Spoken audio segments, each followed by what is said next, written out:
I'm Brandi Kruse. Coming up today on Undivided, an Olympia school teacher who groomed and sexually abused a student will not spend a single day in prison. Plus, all but one candidate has taken their name out of consideration in the effort to fill a vacant city council seat. It's bizarre series of events in the city of Lynnwood. And finally, Seattle's mayor gives some soft encouragement to those domestic terrorists going after people's Teslas. That and much more coming up today on Undivided. Remember, you can support our show for just $5 a month by signing up at undividedpod.com. And if you are a first responder, veteran, or member of the military, you can get 30% off a year's subscription by using the promo code USA.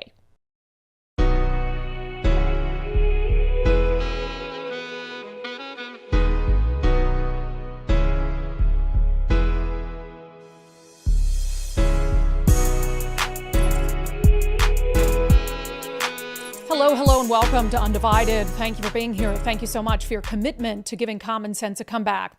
Look, I always hesitate to tell parents, not being a parent myself, what they should do with their kids. I always hesitate, although I've suggested it would be a very, very good idea before. I have hesitated to say, take your kids out of public school, because I understand that the options, the alternatives can be expensive. And so for some families, it's not feasible. Private school is expensive. Homeschooling for parents that need to go to work might be impossible. And so, I see a lot of people saying, take your kids out of public school, take your kids out of public school. I understand it's easier said than done. But the message that I want to give in particular to parents who have children in what I truly believe is the worst school district in America, the Olympia, Washington Public School District. I want you to know that if you feel like your only choice is to keep your kids in that school district, you need to know that no one in that district is looking out for them. And frankly, no one in that city is looking out for them. And no one in the criminal justice system is looking out for them. You are the only person who can be counted on to look out for the well-being of your child. And at this point, I will say that children need to be protected from the Olympia School District. If we could take that entire school district and start from scratch, it would be my wish that we could do that. We have talked on this show about no shortage of horror stories that have come out of the Olympia School District. From clear political and social indoctrination, sexual indoctrination, indoctrination around gender identity. We did an entire documentary about it called Operation Indoctrination, focused on the stories of current and former Olympia School District students who, in their own words, talked about what is being pushed upon them in that school district.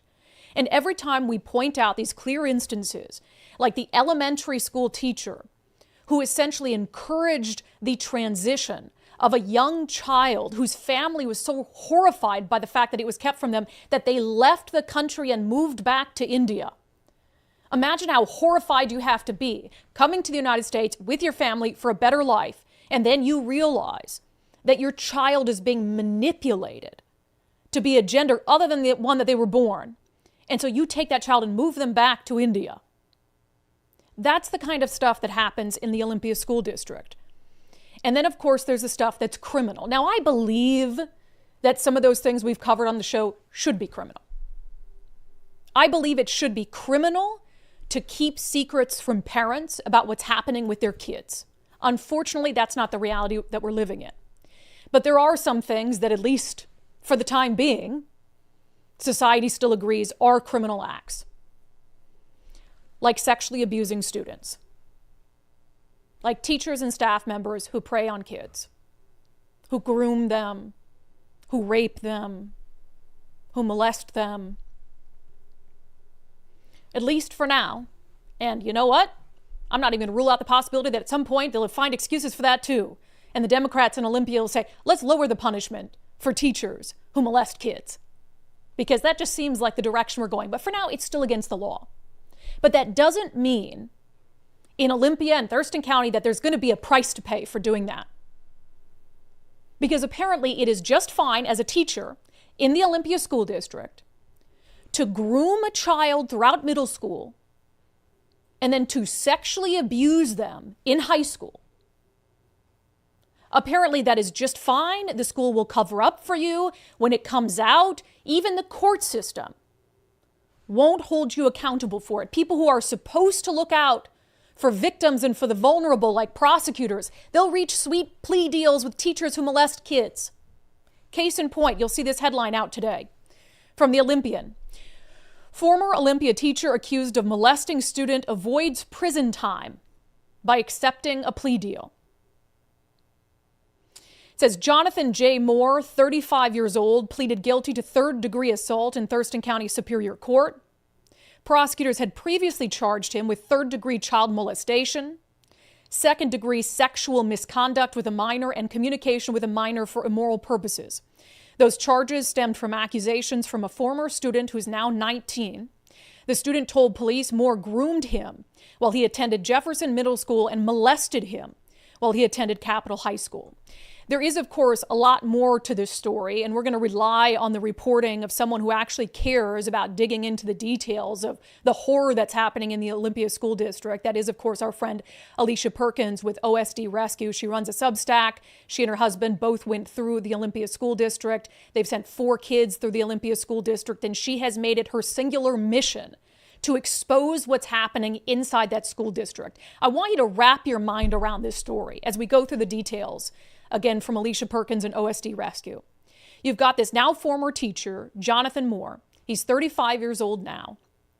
Not only was he just allowed by prosecutors and a court to last Friday take a plea deal that will allow him to avoid spending a single day in prison after allegedly, apparently we have to use allegedly still, because Mr. Moore was allowed to enter an Alford plea to, again, a case that started as charges of third-degree child molestation, second-degree sexual misconduct with a minor, and communication with a minor for immoral purposes, charges that individually should have landed him in prison. But prosecutors in Thurston County and a judge accepting the plea allowed him to take an Alford plea, which means you do not accept guilt.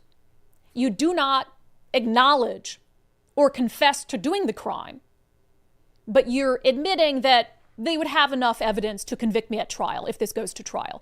They gave him such a sweet plea to third-degree assault that he gets credit for one day that he spent in jail when he was originally arrested back in February of 2023.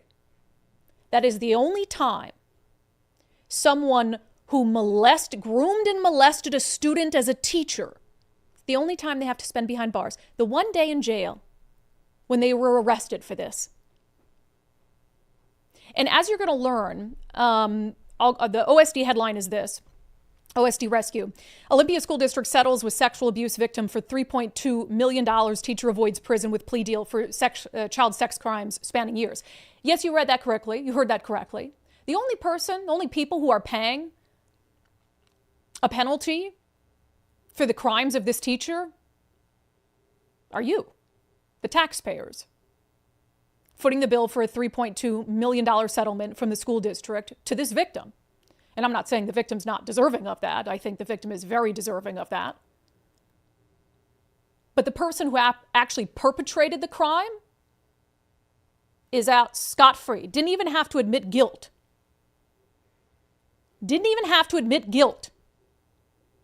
Will not have to spend a day in prison. After over a period of years grooming and sexually abusing a little boy. And yes, a middle schooler is a little boy. And it's just the taxpayers who have to pay the price for that sexual predator. So I want to go into Because it gets even worse than this. Because at every turn, the Olympia School District tried to cover for this teacher, even when it came to the criminal investigation, and ultimately when it came to the firing of that teacher, glossing over when they sent, and we'll get to it, when they sent a letter to the Office of Superintendent of Public Instruction saying, this is why this teacher cannot teach anymore. No mention of sexual misconduct whatsoever. So again, I'm going to read from OSD Rescue and Alicia Perkins' reporting on this because it's far more profound and accurate and in-depth. So the victim in this case, they refer to the victim, again, it's a boy, with the initials SV. SV describes grades 6 through 8 at Jefferson as a grooming phase in which Mr. Moore assumed a parental role rather than a teacher-student relationship with appropriate boundaries. Sounds familiar. Honestly, we've covered a lot of stories out of the Olympia School District with teachers acting like parents. According to SV, Mr. Moore developed an elaborate fantasy life in which he envisioned them having children together via a surrogate, insisting SV call him boyfriend, and making plans to live together once SV was an adult. Again, this is with a preteen in middle school. Mr. Moore's communication was overtly sexual in nature, with the first sexual advancements towards SV taking place at Jefferson Middle School in a classroom. In 2021, SV's junior year in high school, Mr. Moore transferred to Capitol High School as a visual communication and design teacher and a debate honor society advisor. So yeah, once their target that they were preying on made it into high school, guess where the teacher went? To the same high school. Coincidence? I think not. It says once Mr. Moore moved to Capitol High School, SV describes him initiating frequent sexual encounters in the interior newsroom where he ran the student-led TV station. SV would periodically try to distance themselves from Mr. Moore, only to have Mr. Moore make threats to harm himself, even slitting his wrists once in a twisted attempt to emotionally manipulate SV. So you have a child in middle school in the Olympia School District where, remember, at the forefront of keeping secrets from parents, at the forefront of believing that teachers and schools should take the place of parents, the entire context of the debate we're having around parental rights and the efforts right now in Olympia from Democrats to upend the Parental Bill of Rights. The entire reason we needed that to begin with. Because you have teachers taking on parenting roles for students. Same story over and over we hear out of Olympia. But in this case, the parenting role that this teacher took on was clearly in an attempt to groom this student and turn it into a sexual relationship, which is rape because, of course, children can't consent to sex of any kind, and they certainly can't consent to it with their teacher. So think of how sick this is. Building a fantasy life. We're going to be together one day. We'll have children via a surrogate. This child even understands and tries to distance themselves from this teacher who's luring them, according to the kid basically, into this back studio to molest them. And this teacher slits their wrists and says they're going to kill themselves if this child doesn't continue to give in to his sexual fantasies. 0 days in prison. 0 days in prison. Insane. And it gets worse. The Olympia School District, again, tries to play cover for this teacher on several occasions. This is an excerpt from one of the police reports talking about how this investigation played out. I'm going to I won't read it all, but I'm going to walk you through what happened here because it's very clear to me that the school was trying to hide evidence. It's very clear to me the school was trying to hide evidence, and I think it will be clear to you too. So this law enforcement officer, this investigator, gets contacted by the director of human resources at the Olympia School District in September of 2022, okay? These dates are going to be very, very important when it comes to the Olympia School District hiding things. So he's contacted. They say that Jonathan Moore has been terminated as an employee of Capitol High School because of professional misconduct with students. Interesting way to put it. These allegations of professional misconduct were investigated by a private investigator and were handled internally, which resulted in Jonathan Moore being on administrative leave for a significant amount of time. So I might start there. Initially, this is handled internally. Police are contacted in September of 2022. At that point, this had been handled internally with a private investigator. Remember how part of the parental rights debate is contacting parents immediately and letting police know, and they're like, oh, we let police know, and they want to hide anything they can. So the investigator now comes in, the actual investigator, the police officer, interviews the victim, talks to the school,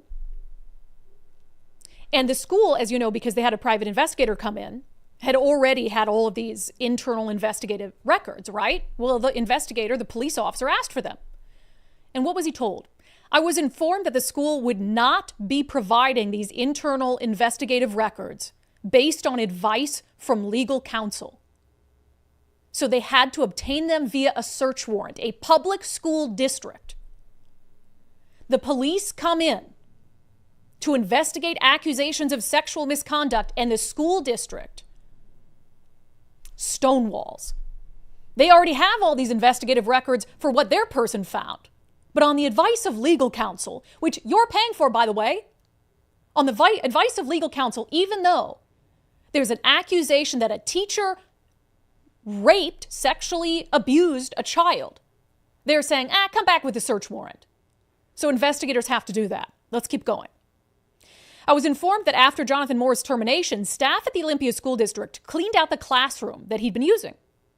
Several security-style cameras were discovered in the classroom and the back green room area where the sexual acts with the child occurred. The school advised me that they believed the cameras were inoperable. So they were removed, they were secured within the school district before law enforcement was made aware of them, which did not allow for photographs to be taken and the cameras to be collected in their original condition. Additionally, several USB drives were located along with the cameras that had been secured in the high school principal's office. So again, take this in. Months too late, police are finally coming in to do a proper investigation, and the school had already removed what it says were inoperable security cameras that had been placed in the area where this teacher was allegedly sexually abusing a child. And the USBs, those drives from those cameras, were locked up in the principal's office. Gee. So police couldn't even take pictures of the positions where those cameras had been. That sounds like interfering in a police investigation to me. And then later on, there was a witness that their name is blacked out, so I'm not exactly sure who they are. But they go on to tell the investigator that they believed the cameras were operable because one time the teacher, Moore, told them that the cameras were operable. So there's every reason to believe that these cameras were operable and were documenting this sexual abuse. And then when police want to know where are they, the teachers, the school had already taken them down, locked them up, put the USB drives in the principal's office. Tell me that that doesn't rise to the level of criminal interference in this law enforcement investigation. Not to mention how late they're contacting police in this matter, after their own private investigator does their due diligence first, right? And then all of that work, they won't hand over to the police without a warrant, a public school district. So here's the real kicker for me. And again, you wouldn't know this, these pieces wouldn't be tied together if there weren't someone like Alicia Perkins, a parent who's had enough, actually doing the due diligence and the reporting that the real media, quote unquote, won't do. So there was a letter sent to the Office of Superintendent of Public Instruction from the Olympia School District. It is dated May 8th, 2023. May 8th, 2023. Keep that date in mind. It's addressed directly to Chris Rakedahl from the superintendent of the Olympia School District. It's talking about the certification of this predator, Jonathan Moore.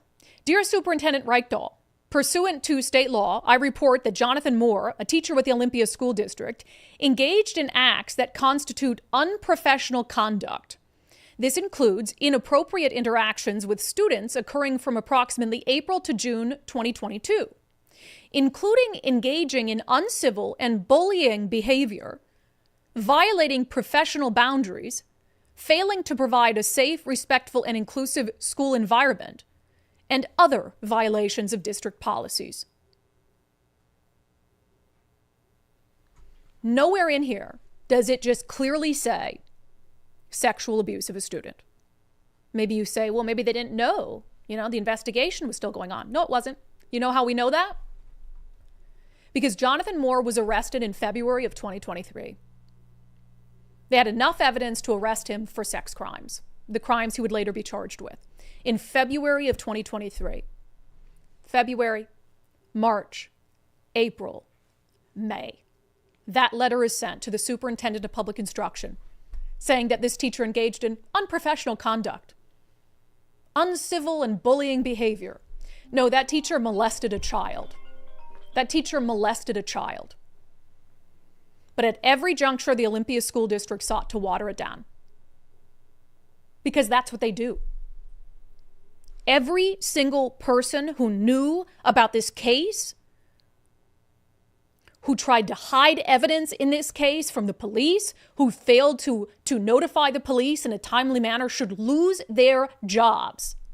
Instead, everyone's off the hook except you, the taxpayer. The teacher's off the hook. The school's off the hook. OSPI is off the hook. The victim's left to suffer, and the taxpayers foot the bill. And shame also on the prosecutors. You have all the evidence in the world, and you're going to allow this guy to take a plea deal, an Elford plea no less, where he doesn't even have to admit to guilt, and he doesn't have to spend a day in prison. It's disgusting. And again, I'm not going to tell any parent what to do with their kids. But you need to know, if you have a child in the Olympia School District, no one is looking out for their well-being. No one is concerned with the well-being of your child except you.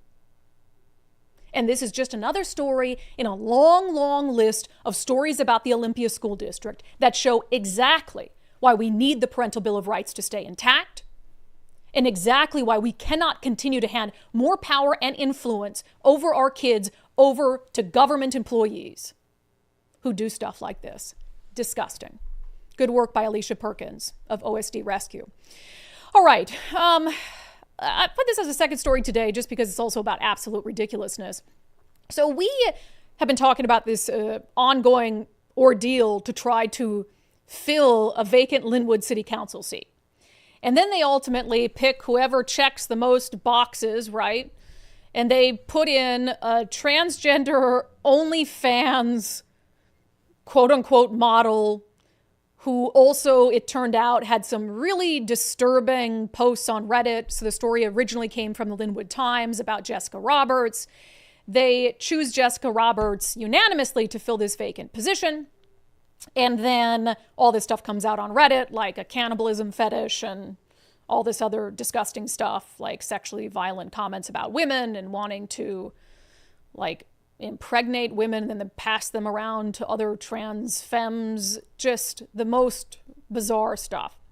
So the council, of course, had called an emergency meeting last week. Just ahead of that emergency meeting, Jessica Roberts bowed out and just said, okay, this is all, didn't say that it was problematic, what he'd done or what he'd said, just, this is clearly a distraction, right? So this process started with 19 people, okay, who wanted this appointment to the Lynnwood City Council because a member had left. They chose someone to fill the seat, and then that person left like instantly. Then they picked Jessica Roberts. Jessica Roberts withdrew his name for obvious reasons. And so they were left with a handful of people who still wanted to be considered. Well, now all but one has dropped out. All but one has dropped out. So of 19 originally, It was like, especially after the Jessica Roberts story, there was like 4 people left, 5 people left. It was like, I'm dropping out. They're dropping like flies, left and right, which one of them I was kind of glad. That guy with the beard, I can't remember what his name is. But he there was all this information about he supported Nicole Thomas Kennedy, that police abolitionist in Seattle, and was just a cuckoo crazy guy. And I also wonder how many dropped out because they were worried now that the council missed the Jessica Roberts stuff. They were going to do deeper dives into the backgrounds and criminal history of anyone else they appointed. So maybe some of them were like, I'm not sure that my social media and private life can withstand that kind of scrutiny, so I'm just going to remove my name. But there was an interesting comment from one of the finalists who, I think on Saturday, she removed her name from consideration, Naz Lashkari.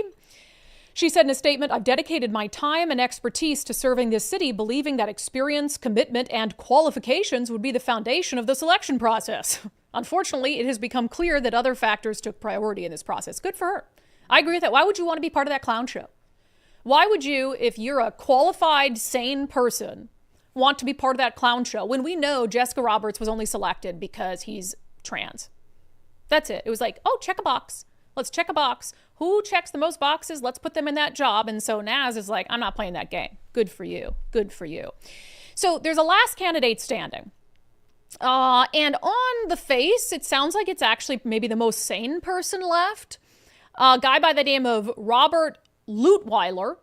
He's an Army combat veteran, except even he, as some people were posting on X, doing their due diligence, one of his own old campaign websites had this whole section on DEI, calling it a critical perspective to include in our conversations and decision making.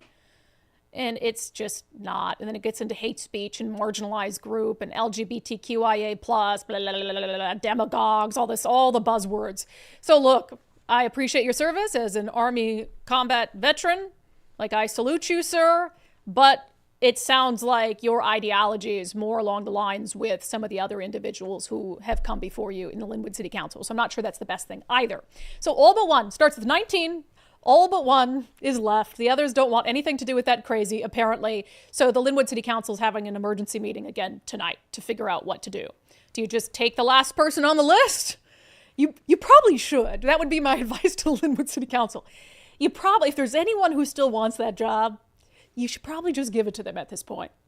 Because I don't know if anybody else will be stepping forward to claim it. Just crazy. All right, coming up next, I have some good news. I have some great news. Gas prices are plummeting. Aren't you excited?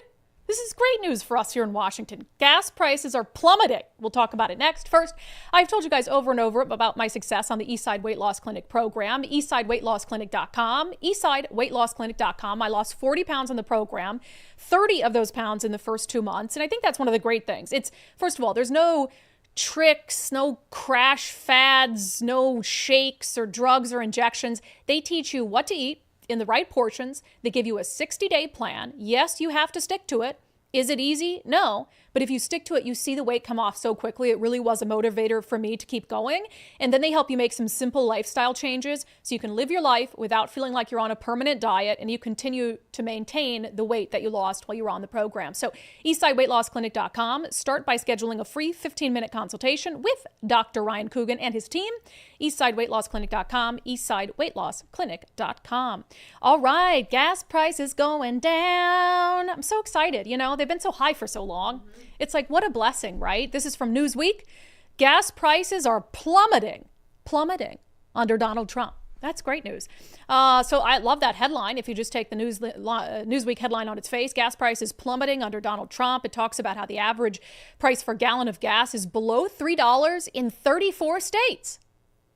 Surely we're one of them, right? 34 out of 50. We got to be one of those states, right?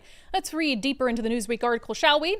The average price of a gallon of regular gas is currently $3.078 across the U.S. This is down from $3.081 a week earlier, $3.16 last month, and $4.36 last year. The highest average cost for a gallon of regular gas was in California at a price of $4.65. Hawaii and Washington were the only other states where the average cost for a gallon were over. So it's not us. Yes, as a matter of fact, Not only is gas not going down in Washington state, while in 34 other states they're seeing gas below $3 a gallon, Washington has the unique privilege of seeing our gas prices go up. Why is that? Well, gas prices are going down across the country, plummeting even as Newsweek says. Why are gas prices going up right now in our state? Anyone? Anyone? Anyone? Oh, it's the Climate Commitment Act that voters failed to repeal in November. And now, as we all knew, gas is going to continue to go up and up and up because that's what the Climate Commitment Act was designed to do. So our friend Todd Myers, who is one of the only people who has been consistently accurate and honest about what the Climate Commitment Act is doing to gas prices, said this: Washington's CO2 tax jumped by 24% since December, increasing to $50 per metric ton of CO2. So remember, that's the key part of the Climate Commitment Act. They have these carbon offset auctions where polluters have to buy these credits at auction, and the price of those credits, driven by the demand, directly correlates to the increase in gas prices. So the higher the credits go for at auction, in this case up 24%, the higher your gas prices are going to be. Todd Myers says this equates to about 40 cents a gallon of gas and 48 cents for diesel. He said, I would expect Washington's gas prices to increase by about 7 cents per gallon compared to Oregon in the coming weeks. And Todd has always been right. And this is, again, how the Climate Commitment Act was structured. Over time, the longer the CCA is in place, the fewer credits are available at auction. The fewer credits, it's supply and demand, right? The supply goes down, the demand is going to be the same, so the prices go up. As the prices go up at auction, the price of your gasoline goes up. And again, as every year goes by, they're reducing the number of credits that can be bid on at auction. So while the rest of the country, according to Newsweek, is seeing gas prices plummet 34 states below $3 a gallon, ours are going to go up. Todd says probably expect about 7 cents compared to Oregon, which is sort of our indicator, in the coming weeks. So when you see headlines across the country, people showing $2 something something on their gas marquee, how cool is this? We will never see it in Washington state. And we will continue to see higher gas prices because of all the lies that were told about the CCA and the voters who were fooled into keeping it in November when we had a chance to repeal it.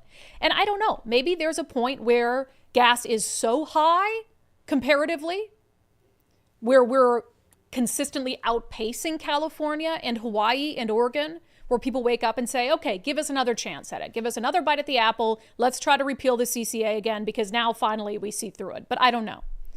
And at the same time, so remember how they pitched the CCA and tried to get voters not to repeal it. We're in a climate emergency. We need this to fund critical climate efforts, like the electrification of our ferry fleet. That's what this money's going to, right? The money you pay at the gas pump, what does it go to? Climate projects. Some of them, most of them, have nothing at all to do with reducing carbon emissions, as we learned last month. But then it's, we need to electrify our ferry fleet. We need to swap out all these diesel buses and electrify them, and this is what we're going to do. You have to pay a little more at the pump, but we're going to do these great things for the environment. How's that going? Not very well, because there's been headlines in the last week about all these climate efforts grinding to a halt because they're not working and they're not feasible. Governor Bob Ferguson came out, delayed the hybrid electric ferry conversions because our ferry service is suffering. And they're taking too damn long. And there's really no indication that they're actually going to work to the extent that we need and be reliable. So he's like, okay, even I got to say, we got to halt this. We got to get these diesel boats back on because right now our ferry service is suffering. Oh, and then buses? Well, the electric buses are turning out so poorly up in Everett that Everett Transit wants to sell 9 of them.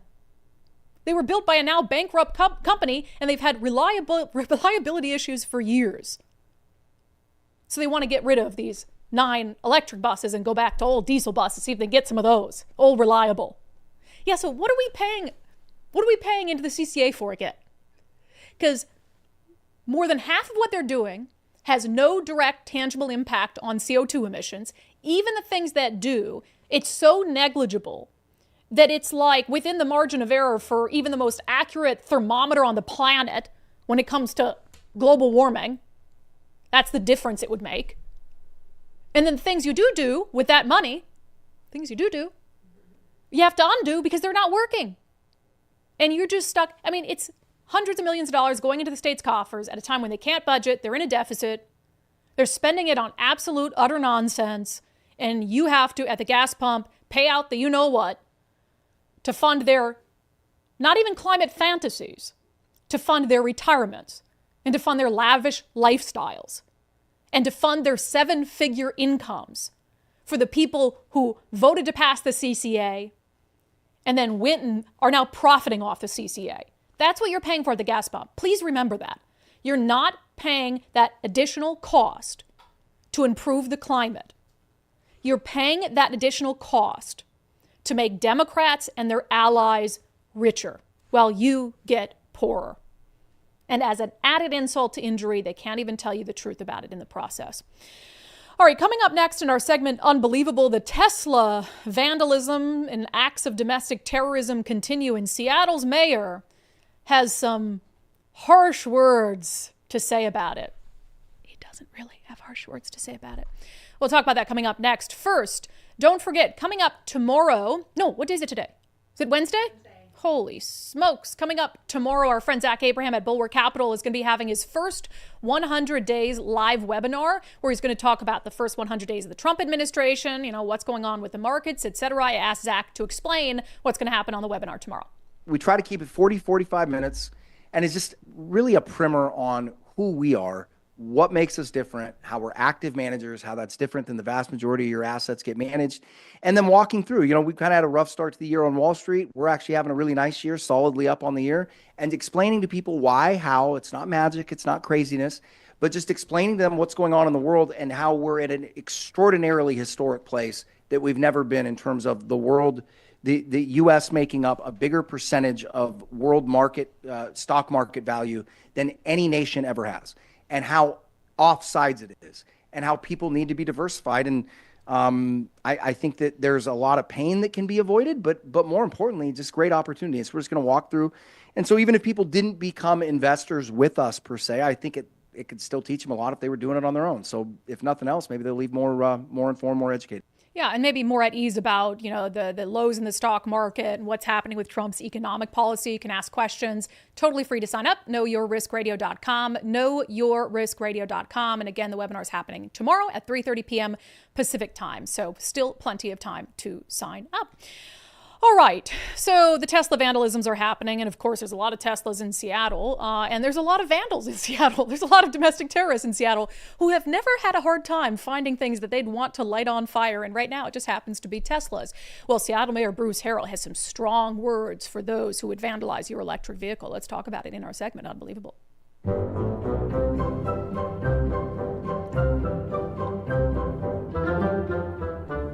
Boop. All right, so a lot of these Tesla things are happening. There's been a couple at dealerships. There's been some rogue Teslas lit on fire and swastikas written on them in Seattle, etc.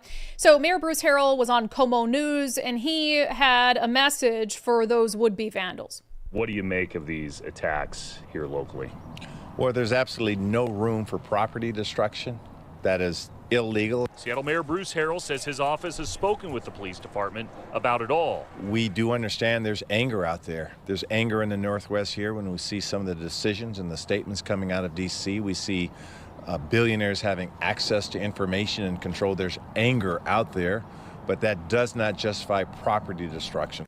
Yeah. Don't do it. However, I understand why you're angry. Don't do it, except there's billionaires out there who have access to your information. Yeah, really putting out the flames there, Bruce Harrell. I also have to laugh at how the local media is covering this. So in that Como News, this tweet that accompanies this story is absolutely wild. So the story is multiple cars set on fire at Tesla service center in Las Vegas, police say. Here's what Como News wrote. President Trump staged a photo shoot at the White House with Elon Musk last week to show his support for Tesla. Like, what does that have to do? So they're basically blaming Donald Trump.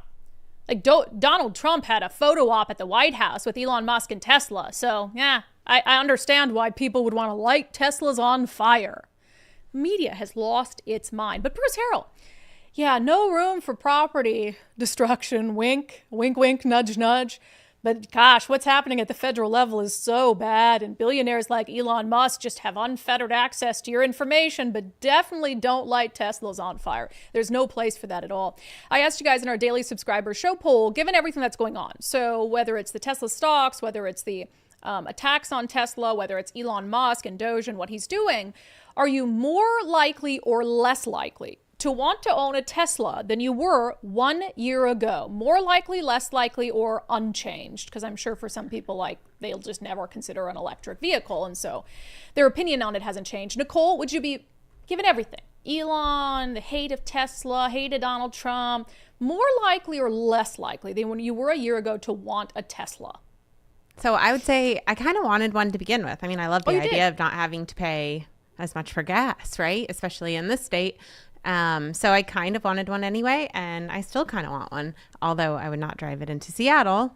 But I think they're still pretty cool cars. So you wouldn't be more hesitant because somebody would like torch it? Well, I'd be hesitant to drive into Seattle. I don't think that you're safe outside of Seattle either. Well, there's been warnings. I heard some videos were going around of people saying, like, bring your Tesla to Seattle and see what happens. Like, they were specifically targeting people who brought their Teslas to Seattle. Well, then some hackers apparently released the names and addresses of some Tesla owners, or like all Tesla owners or something. I haven't seen just that. crazy. Okay, that would make me a little more hesitant.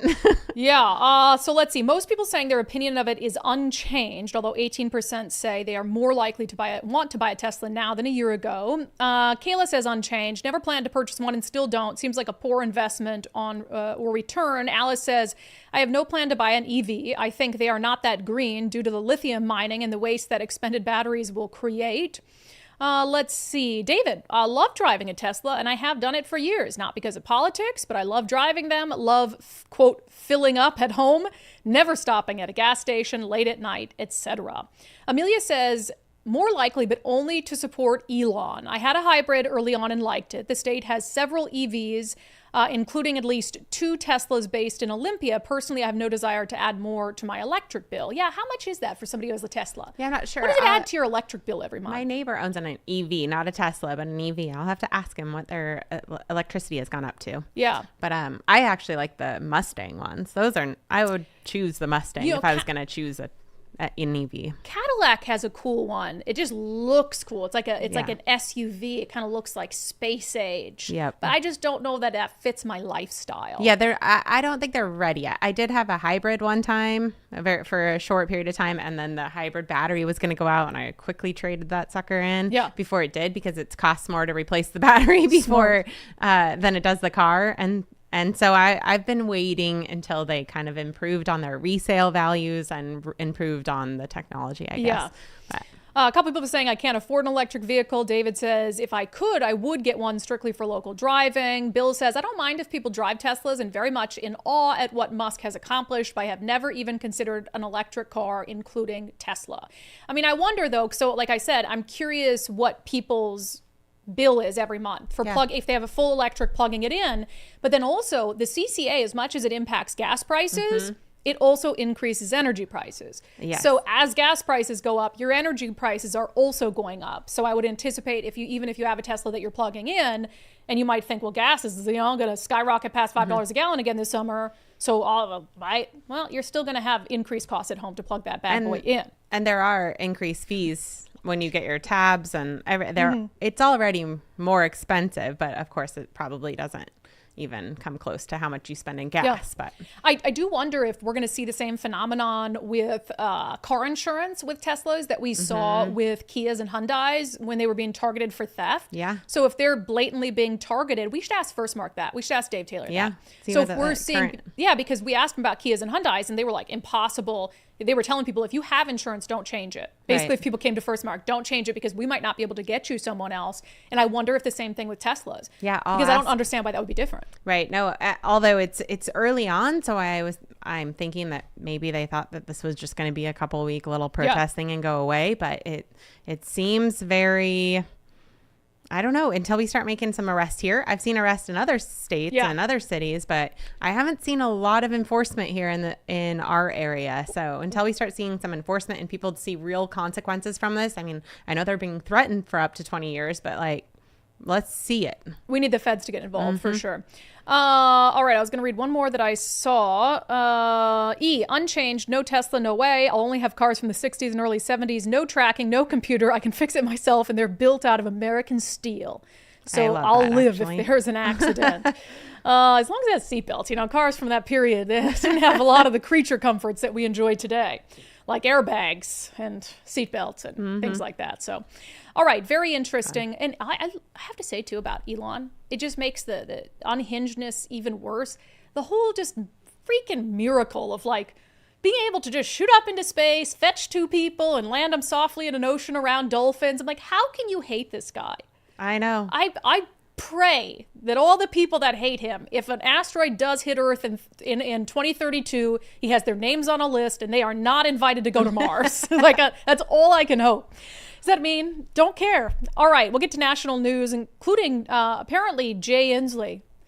Dictator Jay Inslee has some words for Donald Trump. So we'll see what the former governor of Washington has to say. Speaking of First Mark, I've encouraged you guys to take the First Mark Challenge because you can find out if you have the right insurance for your needs. You want to make sure that you're paying for insurance that is properly covering your home and vehicle and business, etc.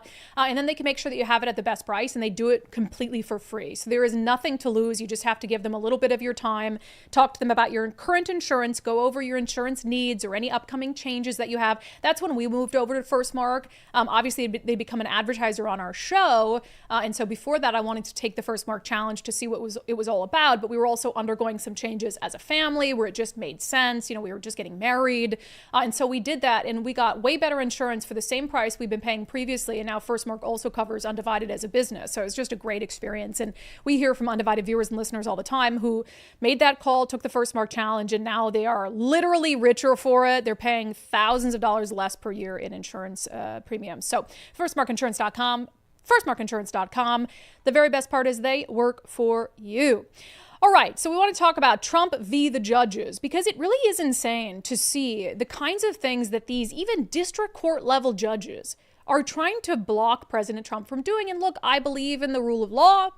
I believe in the way that our system is set up with checks and balances. But when you look at, for instance, Donald Trump invoking the Alien Enemies Act to send the worst of the worst MS-13 Tren de Aragua gang members, some of them back to their home country, and it was a district court judge. And really think about that. That's like just a district court judge in Seattle, in King County, saying you can't do that, President of the United States, with all these gang members under your authority. It's really a wild thing. So we had that. If you aren't familiar, this is just a story from National Review. I'll catch you up. Judge blocked Trump from invoking Alien Enemies Act to deport Venezuelan gang members. The judge, James Boasberg, ordered a pause in deportations under Trump's proclamations for 14 days while he considers whether this use of AEA is illegal. He also demanded the immediate return of the planes that were already heading to Central America. As you know, that didn't happen. It was interesting he's an Obama appointee, by the way. And it turns out his daughter works for some legal entity that gives legal advice to immigrants. Yep. It's isn't that a conflict of interest? Could be. But he said there's clearly irreparable harm here given these folks will be deported. Yeah, that's the point. We don't want them. We care. So all that's still up in the air, but Trump refused to turn the planes around. I don't know if there's going to be any sort of consequences for not doing so, but they were already over international waters.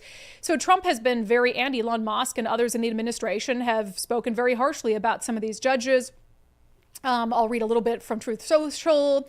This radical left lunatic of a judge, a troublemaker and agitator, who was sadly appointed by Barack Hussein Obama, was not elected president. He didn't win the popular vote by a lot. He didn't win all 7 swing states. I'm just doing what the voters want me to do. This judge, like many other crooked judges I'm forced to appear before, should be impeached. He went on to say, if a president doesn't have the right to throw murderers and other criminals out of our country because a radical left lunatic judge wants to assume the role of president, then our country is in very big trouble and destined to fail. So look, I agree with some of that. I think others of that, other things he said there goes a little bit too far. I mean, we do have checks and balances in this country, and that's the way the system works. And through the judicial system, and judges do have a check power on the president, right? And if you want to send that up to the Supreme Court, by all means, I think the Trump administration has made the argument that they don't believe that the judicial system has review of this particular power. So who ultimately sorts all of that out, I'm not sure. Here is Donald Trump on with Laura Ingraham and Fox News last night. Many people have called for his impeachment, the impeachment of this judge. I don't know who the judge is, but he's radical left. He was Obama appointed.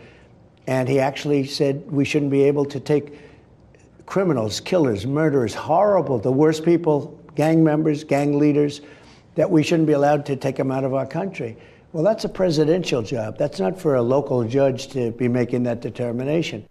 Yeah, there was also, this came out yesterday too, a judge that blocked Trump's order to ban transgender people from the military. And this judge is like in the news as the first LGBTQ plus IA questioning judge in that circuit. So you do have to wonder the political biases of some of these judges making these decisions. Now, we have a system in place. Again, I like President Trump. I like what he's doing. I don't believe that he can circumvent in certain things judicial oversight. It doesn't mean I believe or I agree with the opinions that the judges are making. But if we don't have that process in this country, then we don't have anything. I mean, we don't want a president who basically has power over everything, right? That's not what we are as a country. So it doesn't mean you have to agree with the rulings that the judges are making, but sometimes they need to wind their way through the court system. Unfortunately, in this case, that's just how it has to be. I will say, though, former Governor Jay Inslee has something to say, and I found it quite funny. He took to Twitter. I thought I'd never have to talk about him on the show again. Folks need to stop calling Trump's looming refusal to follow the judicial system's ruling a constitutional crisis. That is way too benign. Call it what it is, a dictatorship. Gee, Dictator Jay Inslee, who grasped emergency power for 975 days during the pandemic, wants to tell us what a dictatorship looks like. Congressman Michael Baumgartner said as much. The guy who abused his emergency powers to rule by decree during COVID should probably sit this one out. Enjoy the pickleball, Jay. Seriously, I good thought, times. Can you just go away? We're done with you. Just go away, move to Idaho, play pickleball, cash in on your climate grift, and leave all of us alone. But it is rich coming from him. 975 days of one-man rule, and he wants to call Donald Trump a dictator. You would know one. Takes one to know one, Jay. All right, let's see here. What are we getting to next? Just comments? Am I missing something? I just feel like I'm missing something today. Maybe not. We'll get to comments. Bear in a Gray Matter. Money should follow the child. Voucher. So private charter schools are an option. Public schools are a huge failure. Indoctrination only there. Yeah, I have to agree with that. Heather Waldrop. This is why Democrats gutted the Parental Bill of Rights. Exactly. Their whole thing is about they want the school to parent kids, and they want to push social, political indoctrination, LGBTQ+, all of those things. And so the more parents know, the more the public knows, the more police know, the worse off for Democrats. So now they're gutting the Parental Bill of Rights. Let me see here. Barry James, just a $10 super chat. That's nice. Papa Woody says, who is he? Name. Who are you talking about? That's a teacher. He's put that in there very quick before we did name him. Oh, okay. Then I don't have to read that one. Andy Silly, $20 super chat. Charlie Harger reminds us that voters have the right to challenge new laws using referendum. And here's how it works. If enough voters sign a petition with a certain time frame, the issue goes on the ballot. Yeah, we've talked about this on our show many, many times. The issue is that anything that they believe is going to be subject to a referendum, they put an emergency clause onto. So as I've said on the show many times before, the Democrats have essentially rendered the referendum process useless because what they do, same with the Parental Bill of Rights gutting that they're trying to put in place right now, if you attach an emergency declaration onto it, that means it goes into law the second the governor signs it. And bills that have an emergency referendum are not, or emergency clause are not subject to referendum. So again, we've discussed this at length on the show. That's why the initiative process is really the only process remaining to put a check on the party in power. So yes, referendum exists, but they continuously and routinely stop us from using it with that little trick. Because a lot of the things they attach that emergency clause onto are by no means emergencies. So it's their way of getting around the voters. Let's see here. Michelle, I have a Mustang Mach-E, and my electric bill is approximately $50 more a month, way less than paying for gas. Yeah, that's true. And I was reminded that Tesla insures their own cars. I think that's a thing. They insure their own cars. They have their own insurance program. I did not know that. Yeah. Okay, that makes sense. NWA Viator, Brandi for governor 2028. Hey, don't rule it out, people. We got to see who pops up on the Republican side. She'll do what she has to do for this state. I will do what I have to do, even if it's just enjoying some thoroughly entertaining debates with Bob Ferguson. Although, I'm not going to say who I was talking to.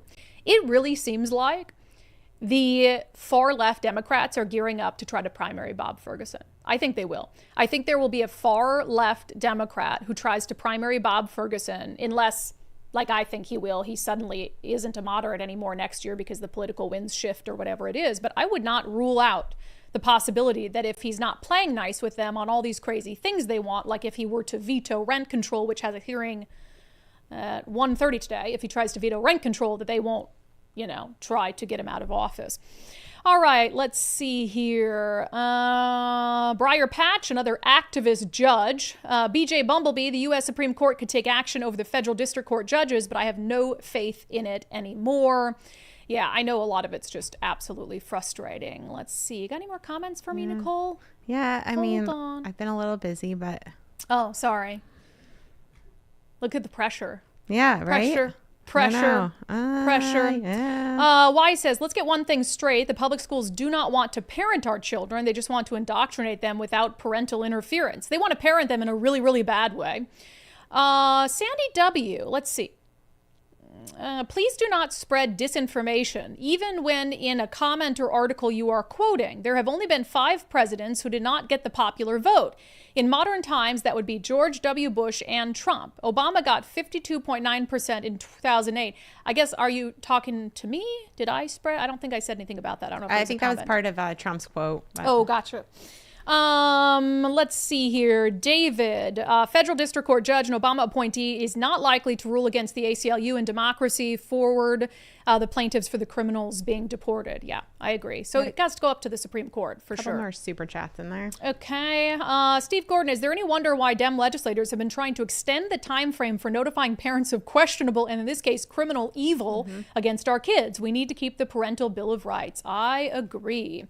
All right, Greg Olakis, the CCA should be the Corruption Commitment Act. Shake my head. I agree.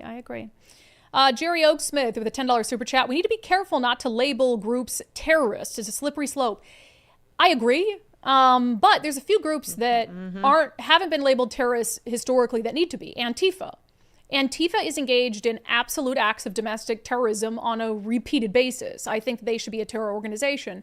I agree that MS-13, Tren de Aragua should be terror organizations. They're committing similar atrocities that terror groups are committing overseas here on American soil. So honestly, I mean, they're terrorists that are more front and center for our country and for doing harm to American citizens. They're killing so many people with fentanyl, I mean, beheading, all the things you hear about like the ISIS doing and the terrorists that we're like so scared of, which we should be. They're doing that here on our soil. And I do believe that those are indeed terrorists. An update that I got from Alicia too is that it's, as far as she can tell and what we can tell right now, that OSBI still has not revoked his teaching license. Wow. At so this we'll have point, to follow so up, and I'm sure Alicia is too. Yeah. I mean, he's, look, allegedly, no, he pled guilty. It's an Alford plea, so he's not admitting guilt. But in the eyes of the law, he's still guilty of the lesser crime that they gave him a plea deal for. There's no way that person should ever be allowed back in a classroom. And I would say if you have a different job outside of teaching, I would really hope that your employer knows, what's his name again? I'm scrolling back up. I know. Scroll. Jonathan Moore. Jonathan J. Moore. Jonathan J. Moore, 35 years old. Jonathan Moore. Let's make sure everyone knows his name and what he did. And for the record, there were lots of kids calling this guy creepy. I mean, this had been a thing in the school for a while. Yeah. That this guy was creepy and the kids didn't like him. And I mean, look at the picture of him. Yeah, he does come across as very creepy. And so I think that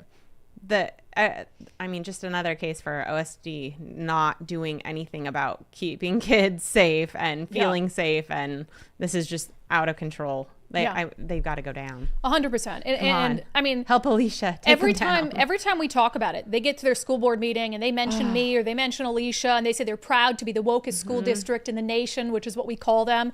That's sick and sad that you're proud of the things that are happening in your school district, because there is nothing to be proud of. Absolutely outrageous.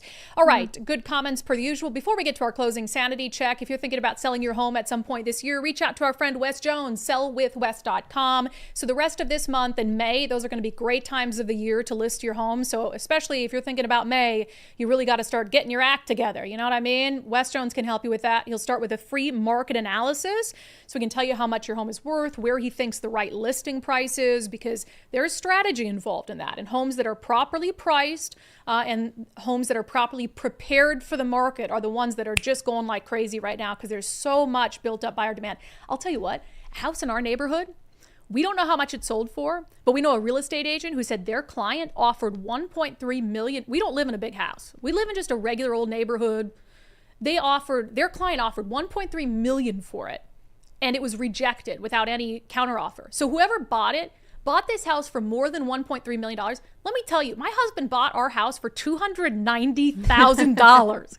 And homes weren't selling for over $1 million. They haven't sold for that much in our neighborhood since like right in the middle of the pandemic when things are going nuts. So the housing market, that built up demand, that's crazy. Like, I can't wait to find out how much that home went for. We might turn around and sell our home if it was a lot, because that was just crazy. So not a bad time to sell your home right now. Sellwithwes.com. Sellwithwes.com. It is a better way to sell your home. All right, with that, let's get to our closing sanity check. Okay, so I can't think of a better clip. Every Republican who runs for elected office anywhere in the nation for the next 2, 3, 4 years needs to play this clip from Senator Chuck Schumer, who's under attack from his own party right now. But at the end of the day, he revealed on The View exactly how he feels about the American taxpayer. I made my money all by myself. How dare your government take my money from me? I don't want to pay taxes. Or, I built my company with my bare hands. How dare your government tell me how I should treat my customers, my the land and water that I own, or my employees. They hate government. Government's a barrier to people, a barrier to stop them from doing things. They want to destroy it. We are not letting them do it, and we're united. Oh my God. Can you imagine? And it's so bad. Even Whoopi's trying to get him to shut up, and they're playing him off to commercial. They're like, roll the commercial break, roll the commercial break. Can you imagine having such disdain for people who have worked hard in this country and want to keep more of their own money? Keep saying things like that, Chuck, and we'll have a Republican president from now until all of us die. That has been your closing sanity check. That has been today's episode of Undivided. Thank you for being here. Thank you so much for your commitment to giving common sense a comeback. We sure do appreciate every single one of you. We'll have our final live show of the week coming up tomorrow, followed by an episode of Politics Unpacked on Friday, and then Sundays with subscribers on Sunday. We've got a lot going on. I know the week is half done, but we're not half done. If you have not signed up to support the show already, please do so. You can sign up at undividedpod.com. That's undividedpod.com. And if you're a veteran, military, or first responder, you get 30% off right now on Patreon. So that's a cool promo that they're offering. 30% off using the promo code USA. USA. You're not going to chant Nicole Hates America. No, Nicole Hates America. We're off. See you tomorrow. USA. No, can't defend yourself.